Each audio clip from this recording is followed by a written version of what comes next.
I'm John Bommarito. This is Acoustic Alternatives from Grove Studios in Ypsilanti. Grove Studios is a place that if you're in the Ann Arbor, Detroit area and you're looking for a place to practice, if you've got a band or maybe you're a DJ or maybe you're a podcaster like I am, it's a place that you can rent 24/7, keypad operation, and they've been very kind to me in the last couple of years on letting me do my podcast here. I guess anybody could do the podcast here, not letting me do the podcast here, but introducing me to the idea, and I'm really grateful for them because otherwise I don't get to visit with some of my favorite singer-songwriters and expose the world to them and learn a little bit more about them. And one of those is Chuck Brodsky, and he's here today. Hello, Chuck. Hi, John. Good to see you again. It's been a long time. It is, but it's great to be back. I should have looked at the last session we did together in Ann Arbor, but I didn't do that this time. But it's been at least, I'm going to say 8 years or something ridiculous like that.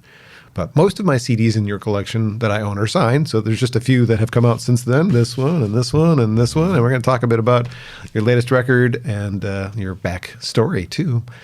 Do like to start with a song, however, because you are here to play music. So I think it's going to be something from the new album, is it not? It is. It's the title track, in fact. All right, Chuck Brodsky on Acoustic Alternatives.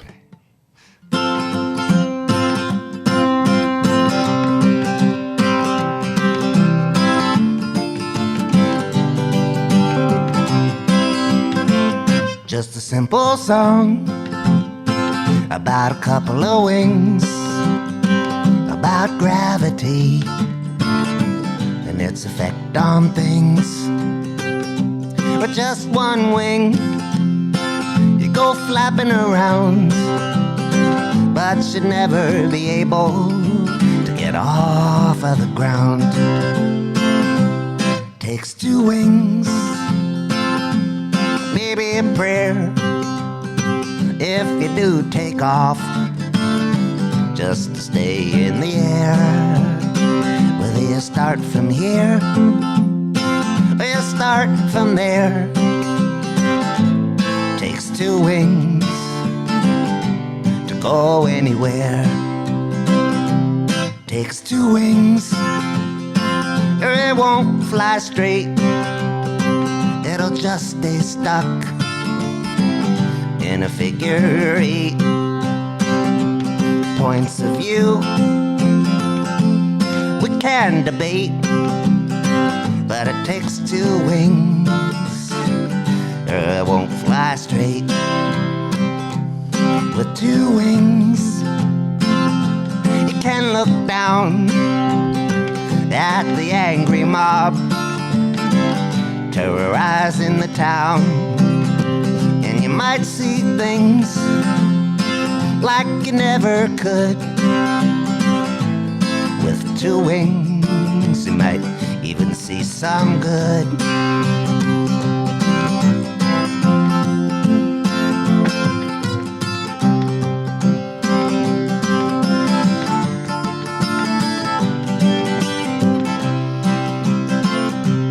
Takes two wings, a leap of faith, a little respect, and a touch of grace. It takes trust, luck and skill. Takes two wings and a little goodwill. Just a simple song about a couple of wings, about gravity and heavy things. You'll have your scrapes and you'll get your dings, but if it's gonna fly, takes two wings. If it's gonna fly, takes two wings. It takes trust, some luck and skill. Takes two wings and a little goodwill. Takes two wings and a little goodwill. Takes two wings and a little.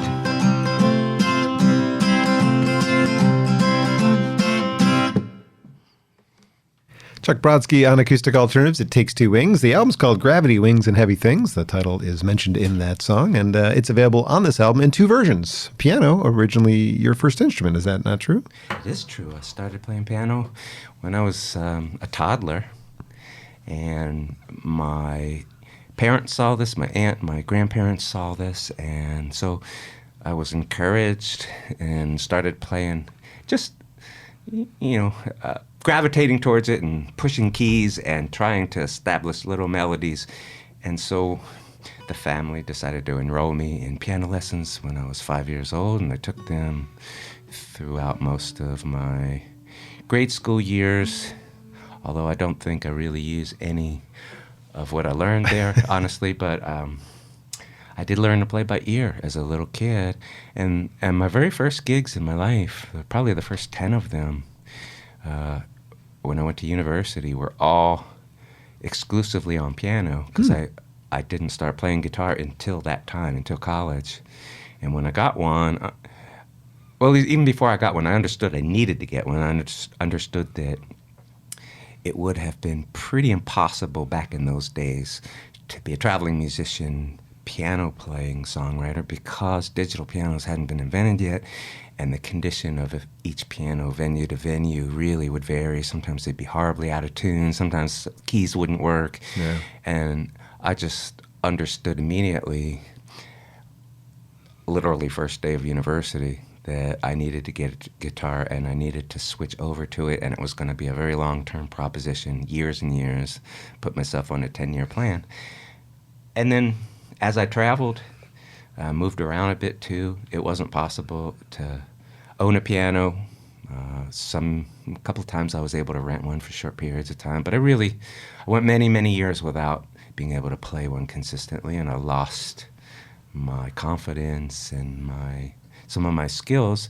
And then the pandemic hit, and I had 2 whole years to be home playing my digital piano, and I got comfortable on it again, and now I'm just going for it. I'm trying to do a couple or a few songs on piano every show, and I hope to even expand on that in the future. Some of the venues you show up to must have pianos. Like, I know some of the venues I go to just have a house piano. Yeah, and some of them have very nice pianos, but at this point, I think I prefer playing the digital pianos just because there's a consistency, especially if I can play my own and bring it with me. Yeah. The one I own weighs 24 pounds, so it's very easy. And that way I get the same playability, the same tones. Everything's familiar about it. And for a guitar player to have to suddenly play a show with somebody else's guitar, it's the same principle. You would have to make adjustments on the fly, piano to piano to piano. And so even when they have really beautiful pianos in a venue, I still, more often than not, would bring my own digital and tend to want to play that. Comfort. Comfort is entirely what I'm after. Because if I'm comfortable, then I'm free. Yeah.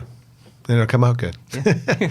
Well, we were briefly touching on your 5-year-old self. I'd like to stay in that part of your life for a little bit to talk about your childhood growing up in Philly, because you're wearing the Phillies hat. Yes. Clearly, well, this is recording on day 2 of the World Series. They haven't played yet, but so far the Phillies are leading 1-0. You grew up in Philadelphia as one of how many kids? Are you? There were 3 of us. 3 of you? Okay. Yeah, I was the oldest.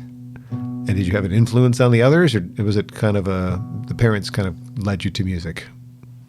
I don't know that I had an influence on my sisters, certainly not musically. One of my sisters took guitar lessons for a couple years, but I think guitar is an exceptionally difficult instrument for a kid. You don't get the same kind of instant gratification that you can get on a piano. Mm-hmm. You can just simply press one key and enjoy the sound of that key, or press 2 keys together. But the pain involved on your fingertips, building up your calluses, and if your starter guitar has high action and is very difficult to play, you can't make nice sounds. Even a pro can't make nice sounds on a guitar with really high action. So I think that causes a lot of kids to give up too early, and it caused my sister to give up a bit early. My other sister just never was musically inclined, but one of them became a fantastic artist and ceramicist and is doing really well professionally with that. Nice. So, I was the odd duck. The cool thing is, though, I have a niece that is a very, very accomplished classical musician and composer, and she's young. She's in her 20s. But she was recognized as young as 14, her compositions were performed by adult orchestras, and she taught at Interlochen at the age of 16, so I paved the way, and for her, being a musician was not a case of her being a black sheep, like it was with me initially. I won everybody in my family over, but with her, she had that uncle that had blazed the trail before her, and so music was already an acceptable profession. And so it's really wonderful to see. I've encouraged her and been in a position to draw out the the improvisational skills, and have had her sit in with me a few times live, and I've had her play on 2 of my last 3 CDs. Nice. Very cool. It's fun to be in that position to offer her an opportunity to stretch her out a little. Cool. What kind of things did you do as a kid to keep busy besides poking around on the piano? Did you have other hobbies? Well, I was really into sports, and we lived across the street from a junior high school. We lived on a corner, and there were ball fields across the street on both sides. There was a blacktop parking lot that I could roller skate on and play street hockey on. There were tennis courts across the street that we could play street hockey and roller hockey on. And so there was always something going on one of those fields, whether it was people my age playing that I could join in, or adults playing, but there was always activity around. And, that was an era where kids were free to say, "Bye, Mom, going out. Come back when the streetlights are on." Yeah, kind of thing. So yeah, I'm a little younger than you, but so I explored. Just got on my bike and rode and entertained myself and found things to do, and it was great. It was great. I think it was a pretty ideal situation for a young kid. Did you ever break anything that would have affected your ability to play piano or guitar? No, fortunately. I never broke a bone until I had a motorcycle accident in my young 30s. And that was a ankle. So didn't affect your guitar playing. No, in fact, I had 2 years of recuperation, a couple of surgeries and stuff, and so I had lots of time practice. to practice. It actually improved my guitar playing quite a bit those 2 years. And that was actually the point that I first launched into doing this professionally. Oh. Because the job that I had was forced to replace me, after being out for 2 years. And when I was finally through all the physical therapy and had fully healed and the unemployment insurance had run out, I made the leap. Been making records for about 30 years now. Your first cassette to your first CD has been about 30 years. Yep. When did you actually launch? Were you in your 20s at that point? I was 32 when I first started touring, and I was 35 when I put out my first CD. That's a little late for most people. It is, but it was because of that transition from piano to guitar at the age of 19, and I told myself it was going to be about 10 years, and I just decided if I worked this hard every day at it, because I was seeing measurable improvement, and so I just figured if I continue and I keep seeing more and more improvement, it's probably going to be about 10 years, because it wasn't just a matter of the guitar skills. It was also wanting to not try to launch a professional career until I felt like I had 2 full sets of songs that I believed in, that I thought were strong enough, because you only get one chance to make a first impression, and I've seen way too many people go out there with one really good song. And that's it. And I didn't want to be that guy. And so, I think in hindsight, that served me really well, because when I did start doing this, apparently I made some good first impressions, and things went well for me. Got a pretty good record deal on the right label, the right kind of label for you, for sure, to be exposed to the right audience, the right radio audience. Yeah. So You got lucky. I got very lucky. I'm glad you did, because I really have enjoyed your career, and glad that we've had a chance to visit a couple of times. Continuing to think about your background in Philly, and I'm thinking about the music scene that you probably heard growing up, which would have been the Philly sound. Patti LaBelle, Harold Melvin, Billy Paul, OJ's, and then eventually like Hall & Oates. Well, peripherally. Yeah. You know what? I was around people that listened to that music, and I liked it, but it wasn't what I gravitated towards. Funny enough, my grandfather was in the auto upholstery business, and this was back in the day where, you know, old Jewish businessmen did favors for each other instead of taking money. You know, if the guy who owned the men's clothing store needed upholstery done on his car, my grandfather would do it for nothing. And then when my grandfather needed a suit or a shirt, they'd take care of each other. Barter. And so I used to spend a lot of time down at my grandfather's upholstery place. And anyway, that was the music that was blaring in the background. But he had a friend who was an executive or something with Columbia Records, or a salesman. And that friend always carried around promotional copies of albums that were on Columbia Records, and he would give my grandfather a box every time he saw him, and my grandfather would give them to the grandkids. And the music given to me at the age of 7 and 8 and 9 was Bob Dylan and Paul Simon and, you know, some other stuff, Chicago and Earth, Wind and Fire. But for some strange reason, Bob Dylan captured this little 7-year-old me, and I used to fall asleep every night listening to that one particular side of Bob Dylan's Greatest Hits Volume 2 with Stuck Inside a Mobile and the Memphis Blues Again. That's my all-time favorite Dylan song, and I used to go to sleep to that every night as a kid, and I suppose I just absorbed and soaked up that style of music, those kinds of sounds, and probably that was the biggest influence on my musical direction. Yeah. But all subconsciously. No, yeah, it wasn't the sounds of the cities, it was the sound of what you were being given, essentially, which is kind of nice. Yeah. Thanks, Grandpa. Yeah, for sure. Hopefully he can hear us. Would you like to do another song from the new record? Yeah. Continue talking in a bit, but I don't want to go too long without another song. Yeah. Which one are we doing? Which one are you doing? I'm not doing anything. Well, this is a song about changing people's minds.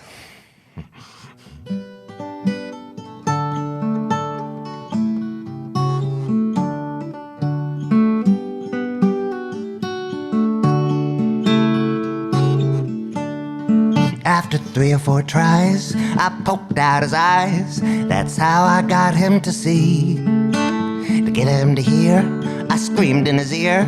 I gave him the 3rd degree. I sharply berated him. I told him I hated him. I wasn't very kind.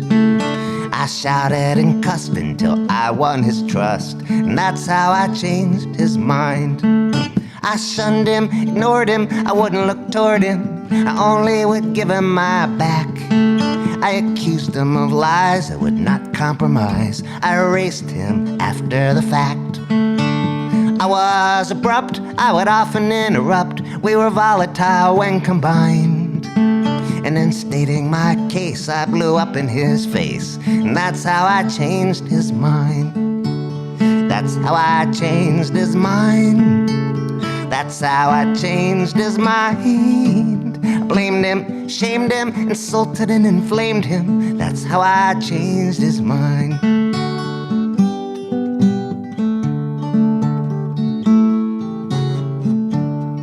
Now this man was an ass. I was gonna let him pass, let him take a wide berth of me. But I was right and he was wrong, like I was telling him all along, trying to just get him to see. But he's a this and I'm a that, so we couldn't have a chat of the friendly and civilized kind. Round after round, I just ground him down, and that's how I changed his mind. I stomped on his toes and I punched him in the nose. I was using irony. So sure of the truth, I knocked out his tooth and I kicked him twice in the knee. I won over his heart with a poisonous dart. And you should have seen me unwind, being overly cruel and with ridicule. That's how I changed his mind. That's how I changed his mind. That's how I changed his mind. I blamed him, shamed him, insulted and inflamed him. That's how I changed his mind.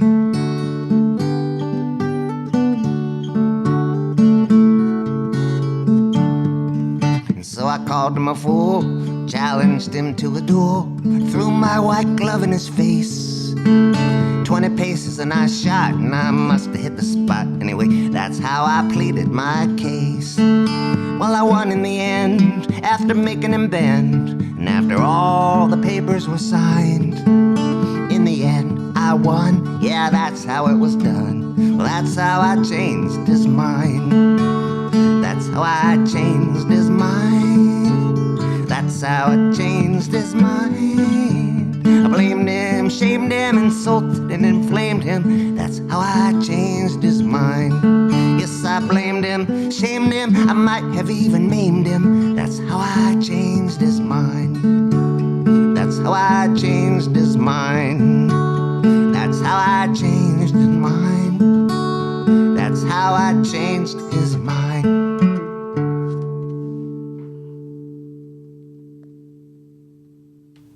How I Changed His Mind, music from Chuck Brodsky from his latest release on Acoustic Alternatives from Grove Studios in Ypsilanti. Grove Studios, again, a studio that if you're looking to rent some space, get out of the garage and get into the studio is their motto. And if you're a local musician in the Ann Arbor, Detroit area, it's a great spot, 24/7 available to you to, get and not annoy your neighbors as much as you might if you're playing loud music in your garage. And I can say, sometimes it gets pretty loud in here. So fortunately today we have a quiet environment, and I'm very pleased to have one of the best storytellers I know, Chuck Brodsky, in front of me, talking about his new record, talking about his life, his career. We're going to talk a little bit about about the record in a bit, but I want to do a little bit of more history digging and just idea digging. Like, for instance, when you tour, and we talked about this before we started recording, you're solo. You've rarely ever played with other musicians on stage, and that's, I'm sure, how you write the songs. But the records, are fully produced that have bands, and you've gone in with a producer. Do you personally come in with the ideas about the arrangements, about adding the bass and whatever other instrumentation, or do you leave that idea up to the producer? Well, I do now, because my last 3 albums, I've been the producer. That I've noticed. And I worked with some really fine people over the years. My first 3 albums were produced, or my second, third, and fourth albums were produced by Christian Bush from the country super band Sugarland. I knew him when he was in Billy Pilgrim. I did too. Yeah, I didn't know him, but Christian and I used to be part of 3 or 4 songwriter in the round nights at Eddie's Attic in Atlanta, and he was a really good old friend of mine, and he produced those albums. And then I went up to Nova Scotia, to Cape Breton, and had 3 albums I recorded with an amazing musician, maybe the greatest musician in the entire world, honest to God, named J.P. Cormier. He plays banjo, fiddle, guitar, and mandolin better than anybody I have ever heard play any of those instruments. Why have I not heard of him? You should look him up. He's also a phenomenal songwriter. He's got lots of his own albums out. Some of them are traditional Cape Breton music. Some of them are his own songs.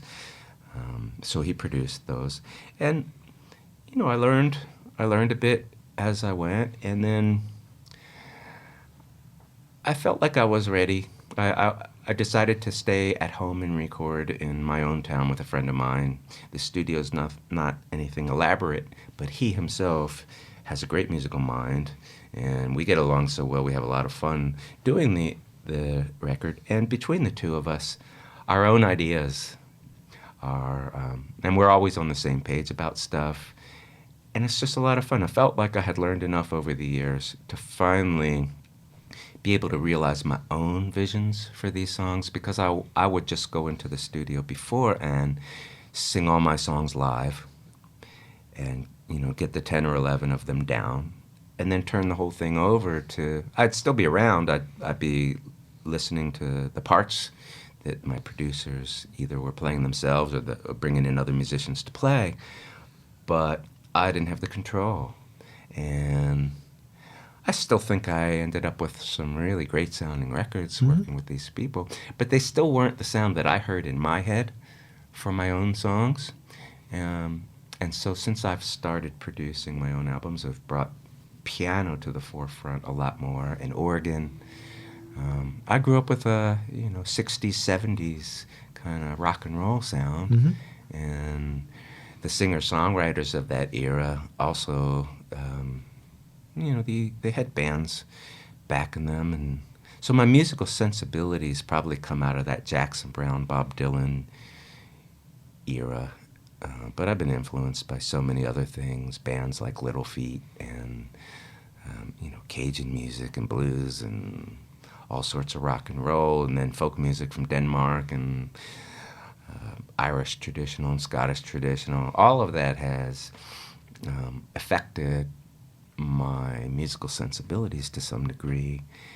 And I just realized that I wanted a bit more control. And I wanted to take my time making these records, because when I would work with these producers, we would have to book a block of a week or 10 days, and everything had to be done in that time, including mixing. And nowadays, I record my albums over several months. And during the pandemic, over a full year.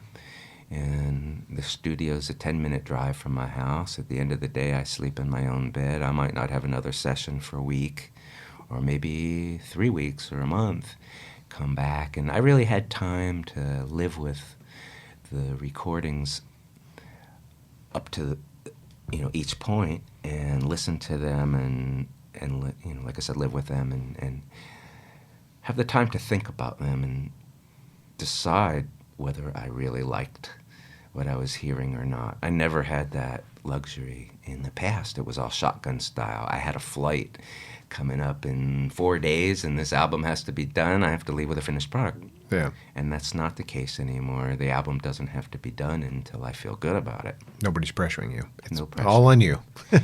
Yeah. And I just, getting back to what I said before, I just like I like being the one suggesting what instrument is next. And my engineer, I should really call him a co-producer, because we just bat ideas around. He might say, "What do you think of bringing an organ here?"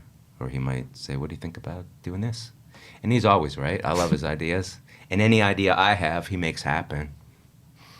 So Good to have somebody like that on your team. it's fabulous. Yeah, I love it. Well, something that you do better than most, and maybe all, is you really embody the characters that you're singing about. And I don't know, because I don't necessarily know the story behind every song, whether all of your songs are inspired by real people or just some of them. But for instance, you certainly aren't the man in Blow 'Em Away. That's not the kind of person you are. No. But maybe you've experienced something like Warsaw in May through somebody else, and you've been able to tell their story. So as a songwriter in general, are you writing about truth, or are you making stuff up? Everything I write about is truth, and that's a dedication. That's probably the biggest thing I'm dedicated to doing. Now, truth can be represented in lots of different ways. I do like telling real stories about real people, like they're actual stories, people that truly exist. But sometimes I'll make a composite, and what I am using to illustrate in those songs are facts, things that really did happen, but they may not all have happened to the same individual. It might be a composite of 2 or 3 people's experiences, especially that song, Warsaw in May. It was a composite, but it was mainly based around somebody that I did, in particular, that I did read about, who was the director of the Warsaw Philharmonic Orchestra, and had been rounded up and put into Auschwitz, and became a member of the camp orchestra. But he also was forced to play for the officers at night in their officers' club. Yeah. So I just find there's enough in real life that is fascinating and powerful and important to tell, that there's really no need to make stuff up. I'm not saying I wouldn't. I'm not saying I couldn't. I'm not saying I haven't. But my preference really is I mean, I get excited about a great story, and I get excited about trying to see if I can come up with a way of telling it, Yeah. and boiling it down to what's important to tell about it. And yeah, I really enjoy that. Not all the songs I write are story songs, but a lot of them are. And as you know, a lot of them are baseball story songs. We're going to get to that. Yes. Yeah. We're almost there. We're on the verge of that very topic right now. I was thinking about that. And the topics that you have covered besides baseball include genetically modified foods, hatred, bigotry, love, and history. But yes, baseball certainly is the one that seems to be what you're possibly best known for. I don't know for sure. I was thinking about something I read in the last week because I was just kind of researching a little bit more history about you, that your first baseball song was kind of a composite song. It was partially based on one particular pitcher, but then in general about washed up pitchers in general. Yeah. And then you started to write more specifically about events. And man, you do that. I don't know anybody who does it anywhere near as well as you do. Who else is doing baseball songs? Dan Byrne? Dan Byrne writes great baseball songs. John McCutcheon writes great baseball songs. Lots of people out there write baseball songs. I had no idea. Honestly, I thought when I wrote that first one that people were going to think it was very trite to sing a song about sports, and I was gun shy about doing it. And then over the years, I've discovered that baseball songs is somewhat of a subgenre unto itself. Yeah. And there was an entire series of CDs called the Diamond Cuts collection. I bought them all. I think they got 11 or 12 volumes of them, and they were compilation albums of artists from all sorts of genres who had baseball songs. And Dan Byrne and myself had songs on all of those various Diamond Cut CDs, but people as diverse as Bruce Springsteen and Bob Dylan and George Winston and, oh my God, I could go on and on and on, have baseball songs. Mm-hmm. And I've, met all sorts of people who are not so famous that have great baseball songs. And I never really intended to do this. I wrote, that first one, Lefty, I just wrote personally to for a friend that I grew up with, and we both really loved this one pitcher who was washed up and tried to hang on too long. And I just thought, I didn't even think I was going to play that publicly. I just thought he'd think it was cool that I wrote this song. Yeah. And somewhere along the line, I played it at a campfire, and people really liked it and encouraged me to play it. And then I wrote that next one, Letters in the Dirt, for my dad. Oh, no, that came later. The Ballad of Eddie Clapp was the first historical baseball song I wrote, and I actually intended to write that song about Jackie Robinson. And I went to, remember the old Borders Books chain? I went to the Borders they were Books. based in Ann Arbor. Okay.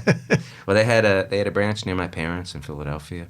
When I was visiting, I went over there hoping I'd find a book on Jackie Robinson, and I did.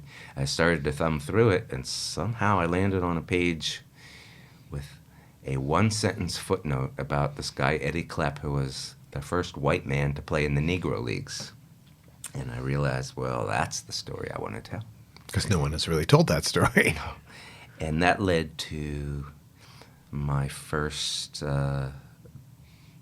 doing my first bit of research for songwriting ever, because I was writing about something historical.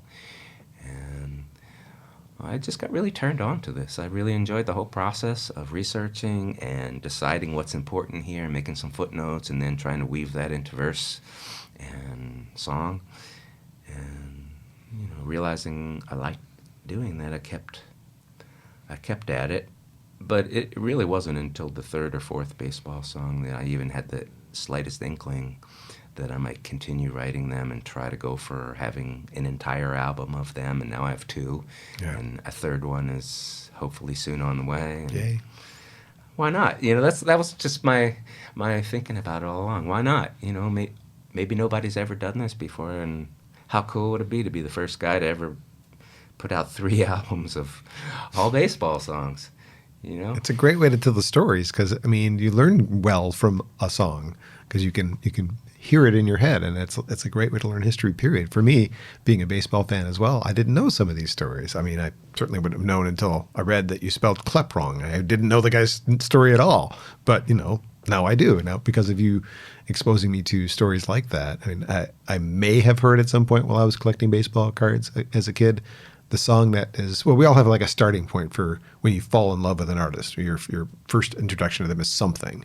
I don't specifically remember when or where it was, but I know it was Doc Ellis's No No. I know that was the open door to finding your music, whether it was one of the baseball collections or just hearing the songs on something else. But that was like what a fascinating story. I don't know if I knew that. So I continued to follow what you were doing from there. And it doesn't have to be a baseball song for me to enjoy it, but those tend to be my favorites on your record because I too am a fan. So it's intriguing how you can always dig up something. And I'll tell you, because I bought these last 2 albums of yours at the same time. I ordered them from your website and you sent them to me. And I listened to, even though I'd already heard this one, because I was the folk music director at a college radio station where we got a copy sent to us, I re-listened to it first because I remember really liking this. And I will tell you again, face to face, of all your records, this is numerically my favorite album. I rate each song on a 1 to 10 scale, and I don't find that very often that somebody 30 years into their career releases my favorite album of their career. So far, this is it.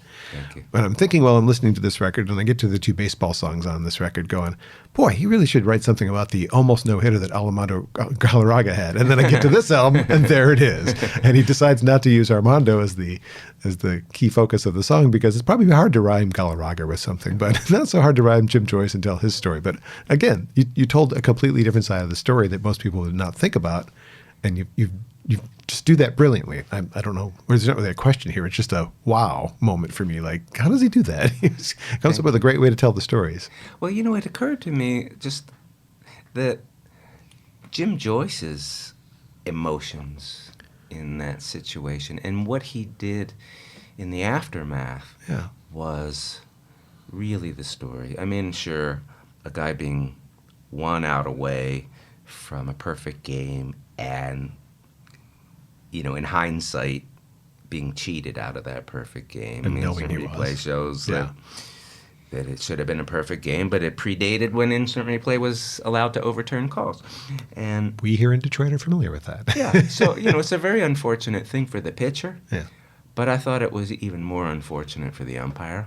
And then he handled it with such grace that I thought, wow, this is a story that has to be told. And yeah, it's one of my favorite baseball songs, actually, because of that, because of what it is. The guy screwed up royally and Owned it. cried about it and owned it immediately. And what happened the next day was so beautiful, where the Tigers manager sent Galarraga out to deliver the lineup to the umpire, and they had an embrace right there at home plate before the game. That's powerful. Yeah, it was. And you know what? As a songwriter, I guess what I'm really looking to do is to do what hasn't been done. Because the "Oh, my baby left me," or "I'm so in love with you," or those kinds of songs, I don't knock them. I don't knock anybody for writing them. But probably 90% of all the songs out there are love songs. And they've been done, and I never felt like I could write the ultimate love song that was going to rise above the pack of millions of love songs, and so it just never really interested me to try. I wanted to find things to write about that maybe had not been written about yet. And I guess it's feels like it served me well, because my interest level in my own material is still there, and I probably would have lost it singing, those "My Baby Left Me" songs, or "I Love My Baby So Much." Well, maybe your best one in that category is "We Are Each Other's Angels," because it's just a universal thing. It's not a love song to one person. It's a universal love song. Yeah. So we were just talking baseball songs, and there are 2 on the new album. Did you plan to play one of those? I didn't, but I could.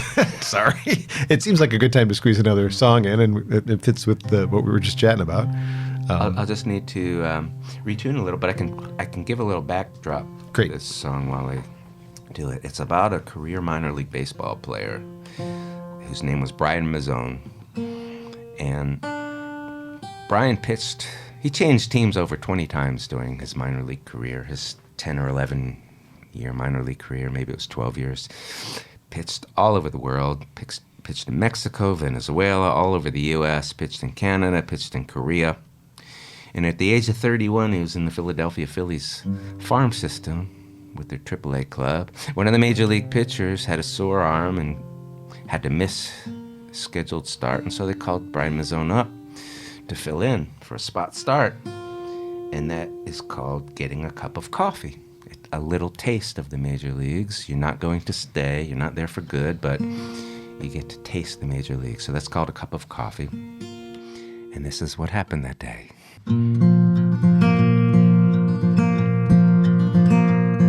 There was orange on the radar. In some places it was red. You saw it on the TV while he was still in bed. Room service brought him breakfast, some good coffee as well. And he could get used to staying at a major league hotel. Well, it was raining hard that morning, and the whole day it would pour. And he would just stare out the window from the 27th floor. The night before at supper, some joint in Buffalo, skipper called to tell him that he was going to the show. Text messages and emails were blowing up his phone from all his friends and family, from everyone he'd ever known. His folks flew in from Boston, and his wife just made her flight. They all got there the next day to see him pitch that night. And so he put his big league pants on, and he tied his big league shoes, while a couple of big leaguers were giving interviews. His name was in the lineup, and he was mentioned on the news. He'd knocked around a dozen years for this. He'd even pitched in Veracruz. And so he walked out through that tunnel to stand on a big league mound. His tears mixed with the raindrops, and he felt like he might drown. He squeezed the big league baseball, ran his fingers along the seams. The rain was cruel and stung him as it washed away his dreams. I was flooded in the dugout. It was a lonely place to sit. He thought of going to Korea, or maybe it was time to quit. And how next time they need a pitcher, they'll probably call up some kid. Thereafter, that's exactly what they did. Well, now you can say that's baseball, especially if you never played. But for the guy who worked his ass off, whose dues were overpaid. This was all they'd ever wanted ever since the 7th grade. Congratulations were in order, and condolences were paid. Oh, that tarp was never lifted, and that storm never let up. It's like he got his cup of coffee without the coffee cup. They let him keep his jersey, and they boxed it soaking wet.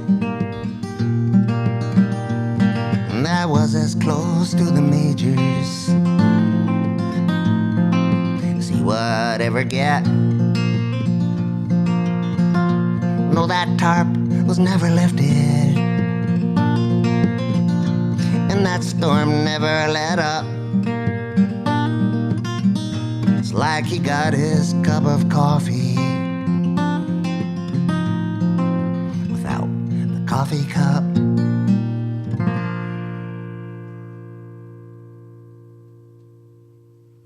Beautifully told sad story there from Chuck Brodsky's latest record, Cup of Coffee on Acoustic Alternatives. Chuck's music is not the kind of music that you have as background music. It is definitely pay attention to the stories and the lyrics, and it's a very enjoyable experience every time, I got to say. And you know what? Maybe this is a tagline for your website, but making history rhyme is what you do. I mean, awesome. Really, because you do. I mean, I don't know how you can take a song, a story that you can't really change the story if you're going to tell the truth. But you make it rhyme and you make it work. And that can't be that easy. How long does it take you to write a song like that? I mean, you have the guts are all there. You just have to put it together, right? Well, it varies every time, and it could take days, and it could take weeks, and it could take months, and it could take years. Honestly, it's not. No song is ever finished until it's ready, until it's really there. Yeah. And my standards, my bar has. I've raised my bar over the years, and so I won't settle for something I might have settled for as finished years ago. And I have the drive to see it through because I have had the experiences of what that reward is like, to put in all the work that it might take instead of some of the work that it might take to reach that point. And so I don't care if it takes me years or decades, and I literally have had it take 2 decades with one song. Yikes. It was an idea that was really important to me. I didn't get anywhere with it. I took it out a few times over the years, got nowhere. And then one day it clicked, and that's just how it works. I could just as easily sit down and have an entire song come out of me in a sitting, but probably what I would do in that case is step away from it for 3 or 4 or 5 days, come back, look at it with fresh eyes. And in most cases, I'd start looking for ways to make it better and see if there's anything in there that might bug me a little bit. What song was it that took so long? I would have to think. On the spot right now, I can't really remember. But it's very important to me that everything in all my lyrics sound conversational. That they work on that level. That when you read them on a page, the accent falls where it should. And sometimes that really involves, to get that to happen, it might involve replacing one word in that line. Maybe replace a 2-syllable word with a 1-syllable word, and then everything after that falls better into place. But really, lyrics are very syncopated in my mind. I hear that syncopation, and that's one of the things that really draws me to writing. I really like the syncopation of the phrasing and playing around with that. So when I'm writing the lyrics, I'm hearing that bump, ba bump, ba ba ba ba bump, ba bump, ba bump, ba bump, and everything has to fall into that. Mm-hmm. And if it doesn't, if it's awkward, if there's anything jarring, it needs to be repaired. And that can be by substituting words with more syllables or less or fewer syllables to affect the rest of the sentence. Very subtle things, but that's where my joy as a writer is now after all these years of writing. It's in the subtle things. It's, in my opinion, what makes a pretty good song really good. Getting those little details taken care of. Mm-hmm. And that's where the fun is now for me as a writer. It's the little details and the little bits of polish that I can put on it to take it a little bit beyond where I might have taken it 10 years ago as a songwriter. Has Major League Baseball been providing you with all of these details to these obscure stories? I mean, where are you getting the details? You come across them in real life, and fans of mine send stories to me, and you just never know. But I did have a really fantastic alliance with the director of research at the Baseball Hall of Fame in Cooperstown, New York. But that predated Google becoming so prevalent. And now I don't really need his help anymore. He's still a good friend. He's moved on. He's not in the same position anymore. But I don't really need to call on the Baseball Hall of Fame research department like I did when I first started. And fortunately, this fella who used to be in that position was a big folk music fan and really was into helping me. So if I called him up and asked him, do you have anything in the files about this fella? He'd call me back. He'd spend an hour looking, and he'd call me back and said, yeah, I've just Xeroxed you 40 pages, and I'll put it in the mail tomorrow. Wow. Whatever articles they had on hand. He was a tremendous ally. But then, it became possible to do your own research, and I don't need to call on anybody anymore. I know you've played there, so that must be a pretty cool thing as a fan to have been and they involved. gave me a lifetime pass. Nice. That's just so fun. It's so fun to show that pass and walk into the Hall of Fame. I don't have to pay. Yeah. As a fellow baseball fan, I have to ask you, do you prefer listening on the radio or watching it on TV? I love both. I love the romanticism of listening to it on the radio, and surely grew up listening to games on the radio. But I suppose my preference would be now to watch it on TV, just because of all the different angles, the camera angles they can show you of the play, and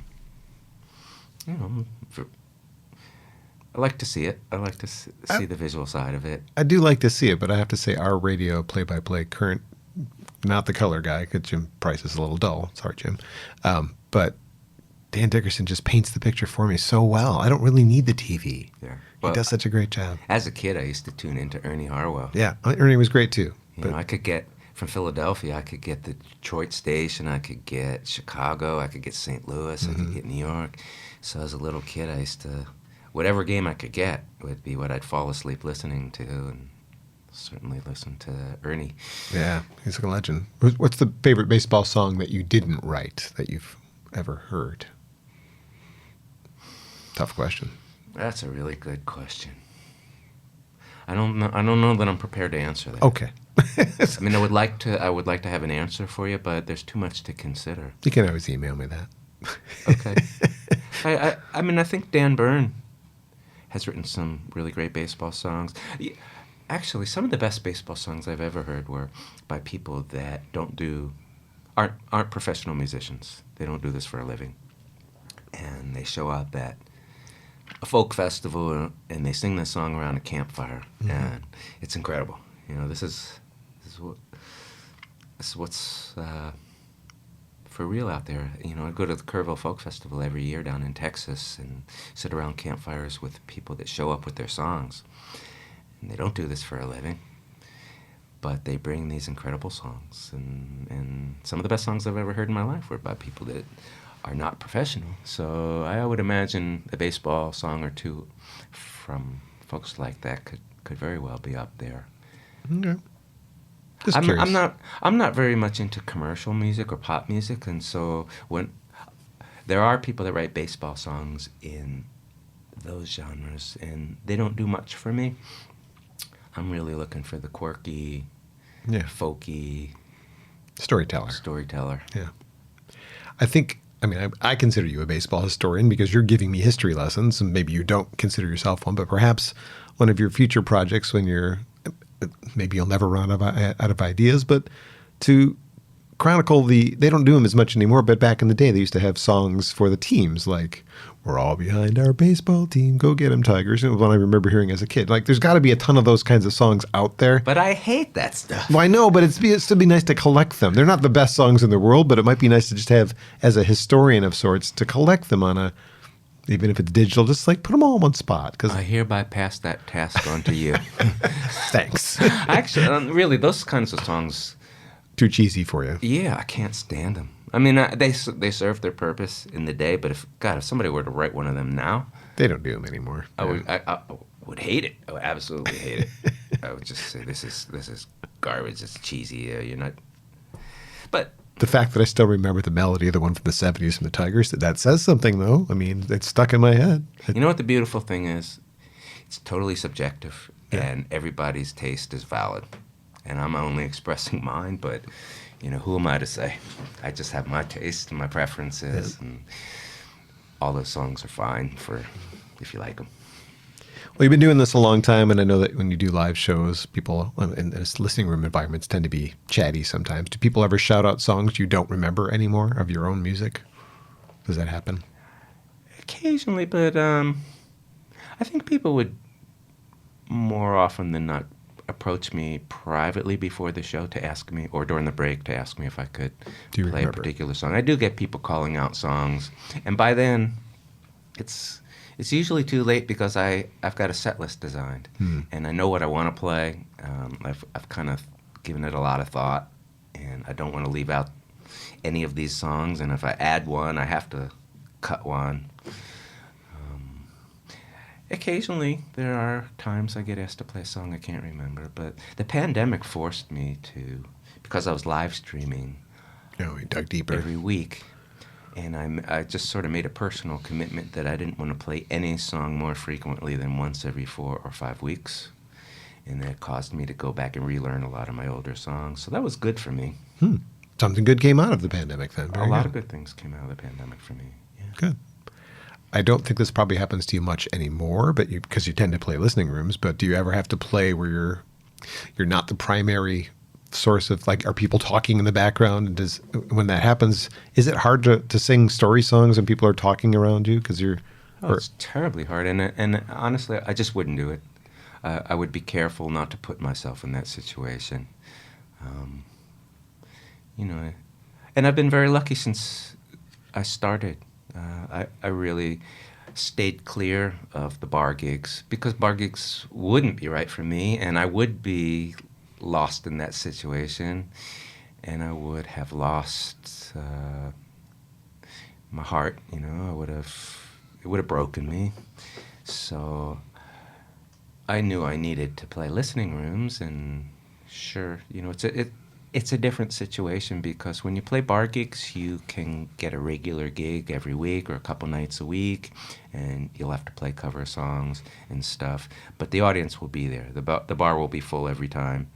If you are a singer-songwriter just starting out, getting on the road, you're going into towns that no one's ever heard of you. Yeah. Time and time and time and time again. And you build your audience literally in ones and twos. And the next time you come back, hopefully there'll be 5 or 10 more people than the last time. And over the course of 30 years, if you're lucky, you get to watch it build even better, further. But as long as it could be a sustainable thing, then it was something I could keep believing in and see better days down the road. So I kept at it. But I would have had my soul crushed had I not been absolutely adamant about keeping myself out of the wrong places. And sure, there were a few times over the course of my career where maybe I didn't realize what the circumstances would be like at a at a particular gig, and it was that way, and it wasn't fun, and it was kind of like, what's the point? Mm-hmm. And I'm not in this for the money. I'm trying to make a living, yes, but I have never and will never do anything strictly for money. If I don't believe in it, if it's not something that I think I'll enjoy, sure, I guess I'll make an exception if I'm desperate financially. But by and large, I want to keep my spirit going. I don't want to get broken. And I'm really fortunate. I have seen people get broken by playing the wrong gigs and lose their love of music and their passion for doing this. And it was always in the very front of my mind to protect that at all costs, even if it meant making less money in the beginning, or even now. Money was never the object, as long as I could survive. And I've been very fortunate for 30 years to survive. Congratulations. Thank you. I asked the question because I was at a show earlier this week where the opening act, I think they were called the A's for Marcus Mumford's tour, were an old-timey folk band, duo. They weren't the Flying A's, were they? I don't remember. Two youngish girls, I think. Anyway, the audience was, some of them paying attention to them and some of them not. And their music was very much like, listen to it, it's kind of quiet and there's delicate harmonies. And I thought, you worked with Christian Bush. What if he decided to say, hey, Sugarland's going on tour. Would you like to open for us? They would probably not pay attention to you, not all of them. Some of them would. They'd be like, ooh, what's this? But it would be a situation just like that, where you'd be exposed to an audience that, Christians like, hey, come on out. I'd love to expose my audience to you. And you might say yes, but you might say no, because the reason you'd say no is exactly the reason you gave me. It's because you don't want to be playing in a bar where people aren't paying attention. And that's essentially what these arenas would be. It'd be thousands and thousands of people and half of them paying attention and half of them having conversations, not giving a care about you, which would be really kind of annoying. And I felt so bad for those girls because I wanted to hear them, but so many people around me were blah, blah, blah, blah, blah. I'm like, okay, not the right environment for these young ladies, but there it is. But, to be perfectly honest, every situation is unique, and I would have to approach each one differently. So I can't rule out ever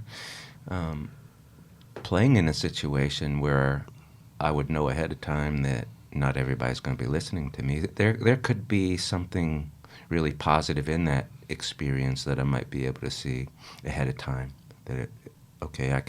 It'll be worth putting up with that for this. Yeah. So might gain some new fans, might be worth it. Yeah. Yeah. I mean, I want to make sure that when I get out there, I have my best chances of succeeding. So it's just like sports, You don't put your relief pitcher in the wrong situation where he's not going to have much of a chance to succeed in any situation in life. So fair enough. That's how I approach music. I'm fortunate to be able to play within a genre where just about all the gigs are listening gigs. For sure. It might only be to 20 people or 25 or 30 or 35 people, but they're all there for the right reasons. Mm-hmm. And, I can still make a decent living doing that, and at least enough to pay the bills. And that's all that matters. Before we get to the last song, I want to talk about one more topic. It's your trips that you take to Ireland and Scotland. And tell me a little bit about those. And I know there's one coming up. Tell me a bit about how those started. Like, why did you start doing that? Taking people on trips with you. Well, my first exposure to Ireland was piggybacking on a friend's tour of gigs around 1998 or 1999. And I fell in love with Ireland and booked a second tour for myself on my own. And a really good booking agent came to one of those shows and offered to take over, so he did. And all in all, I went over there 17 times to play gigs and drive myself around and explore. And I have completely fallen in love with Ireland and absorbed a lot from there. And then sadly, my booking agent passed away. And it's such a thankless job. There's so little money in it for booking agents. No one wants to do it. I couldn't find another that could really plug me into the same kinds of gigs. But at the same time, a fellow singer-songwriter friend of mine from Wisconsin named John Smith, who you may know. I know his music. I don't know him personally. John started doing these little tours for his own fans with a partner in Ireland. And they started out small, maybe 10 people at a time. And they were great. And they realized they had something. And then they met somebody who owned their own bus and brought him on board, and were able to take 23 people instead of 10. And at that time, John started to ask some of his other songwriter friends whether they might be interested in leading these tours for their own fans as well through the company. And he reached out to me. And they have gone really well for me. You know, the fact that I had been there 17 times before and spent, 2 weeks on each trip, so I really had spent a lot of time in Ireland. I'd made a lot of friends there, and I knew the country. So it was easy for me to talk up the tours to my fans at my gigs. And once I started doing it, I get paid well, and I get to go back to Ireland I do 2 tours every summer there now. Each tour is 10 days long, and one group comes in, and they'll go home, and 2 or 3 days later, the second group will come, and we'll do a different itinerary. The tours are absolutely fabulous, and I've done 22 of them at this point. Wow. And I love them every bit as much as I did when we first started. They are incredible. These folks that run this company have honed things down to where everything about the tour is great. The places they stay, the musicians that play for us, the daytime stops. Everything about it is great. And so that's the Ireland tours. I have a friend who also lives in Asheville, North Carolina, where I live, and she has been leading historical tours and spiritual journey tours to Scotland for the last 20 years. And it occurred to her, I've been doing these Ireland tours, musical tours, and she wondered if I might be interested in teaming up with her to do the same thing in Scotland. Well, I had already been secretly wishing I might be able to find somebody to work with to do that very thing. And this fell in my lap. Nice. And we planned this out, and we were all set to launch in April of 2020. So What happened? I can't remember. we postponed it, but in April of 2022, we did our first 2 tours, and they were incredible, just like the Ireland tours. Great. We did a 3rd one in September. Next year, we are expanding. We're bringing in 3 or 4 other songwriters to lead their own tours, and hopefully by the following year, we'll have a few more songwriters doing this. Cool. It's a joy, to get to go overseas like that, especially to another English-speaking country where this type of music and songwriting is part of their own tradition. I seem to fit in well, and it's a great joy to turn other people on to the same things that I have fallen in love with about Ireland. Scotland's pretty new to me, so I can't say that I'm really turning people on to the things that I love about Scotland. Not so much as my partner in this can. So we're going to places more or less that she loves. Sure. And she's wonderful. I trust her implicitly about everything. And Cool. so there you have it. If anybody's interested in going on any of my tours, I have just a few rooms available for either of the 2 tours to Ireland next summer. But I just put up my 2024 dates on my website. My Scotland tours are sold out for 2023, but I should have dates for 2024 very soon. Okay. So just, keep an eye on it if anybody out there is interested. ChuckBrodsky.com. Yeah. Nice. Brodsky with a Y. And all the places you've been in the world, how did you end up in Asheville? Why did you move from Philly to Asheville? What took you there? What's so good about Asheville? I'm not trying to put it down. I'm just wondering. Well, there was a 15-year period in between where I lived in the San Francisco Bay Area. Okay. And that's where I first started touring from, and it was far from everywhere. And then David Wilcox, Yes. who has been based in Asheville for many years. We met at the Philadelphia Folk Festival, I think in 1993, and David started to play my song Blow 'Em Away. And then he invited me to open for him in Asheville. So I took him up on the offer, and I really loved the mountains there. I really loved the physical beauty. I loved the character of the town at the time, especially. I also had probably a dozen friends already living there that I knew through the Kerrville Folk Festival.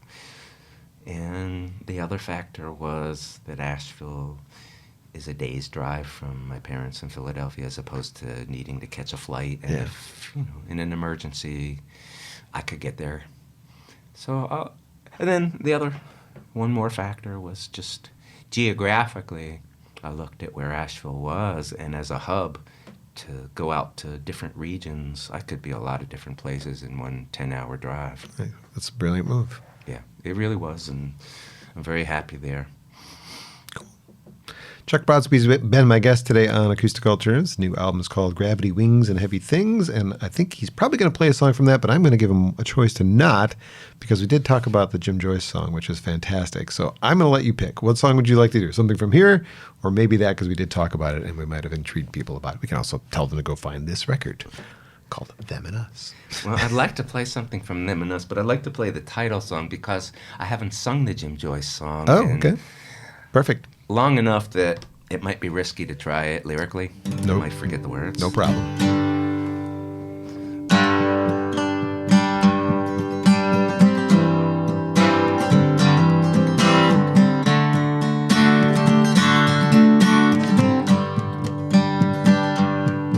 There's a standoff all across the Great Divide,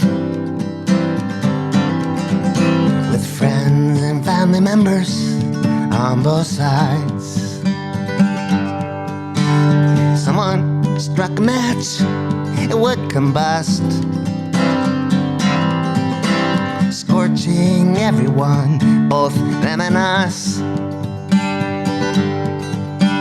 It's raining dirty words and disrespect. It's not having any positive effect. The bridges have collapsed because of rust. We can't reach each other, them and us. Got our earplugs in and our blinders on, and we wonder, where have all the flowers gone? Where once there was a garden cool and lush, all that's left here now is them and us. And I've never felt so lonely in this world as I do when all those banners are unfurled, and the airwaves are just spewing all that stuff about us and them. Look what it's done to us. Our differences are few and overblown, and this sometimes leads to punches being thrown. But there seems to be a few things to discuss,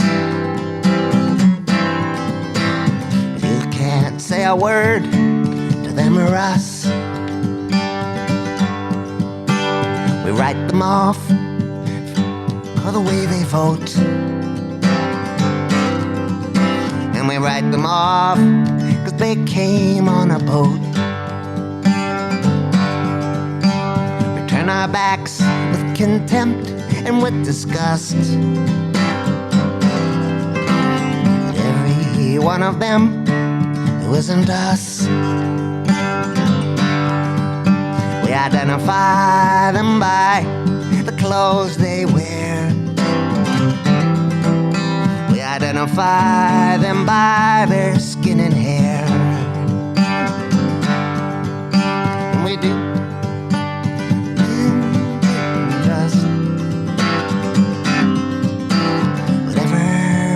them is not like us. And I've never felt so lonely in this world as I do when all those banners are unfurled and the airwaves are just spewing all that stuff about us and them. Look what it's done to us. Thoughtful, decent people turning mean. If only all our gods could intervene. But there must be some controls they could adjust. Maybe they could make us whole, them and us. And I've never felt so lonely in this world as I do when all those banners are unfurled and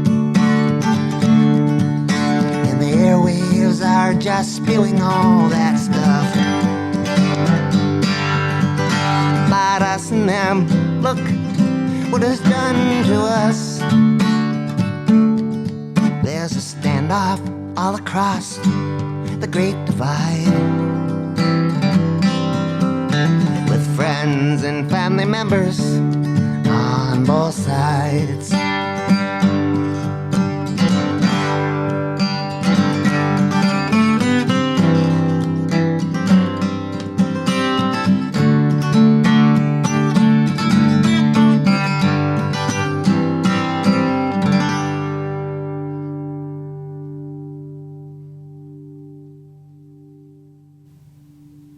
Them and Us, the title track from the recent, but not most recent album from Chuck Brodsky, came out 2018, right? Do I got that date right? Yeah, 2018. And I got to thank you for your time and your storytelling.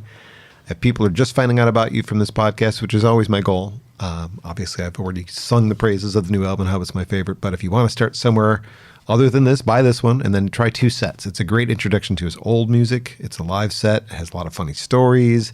Stripped down acoustic, much like we had today, but keep exploring beyond there because there's so much to learn from Chuck. Stories and songs and everything. Just thank you. Thank you, thank you, thank you. Thank you, John. Thanks for having me in again. Pleasure. Thanks for reaching out to me. A pleasure. I know that at least fans in Michigan can always look forward to a visit in October in the Ann Arbor area. So if you're in this area and you're watching or listening to the podcast, follow that.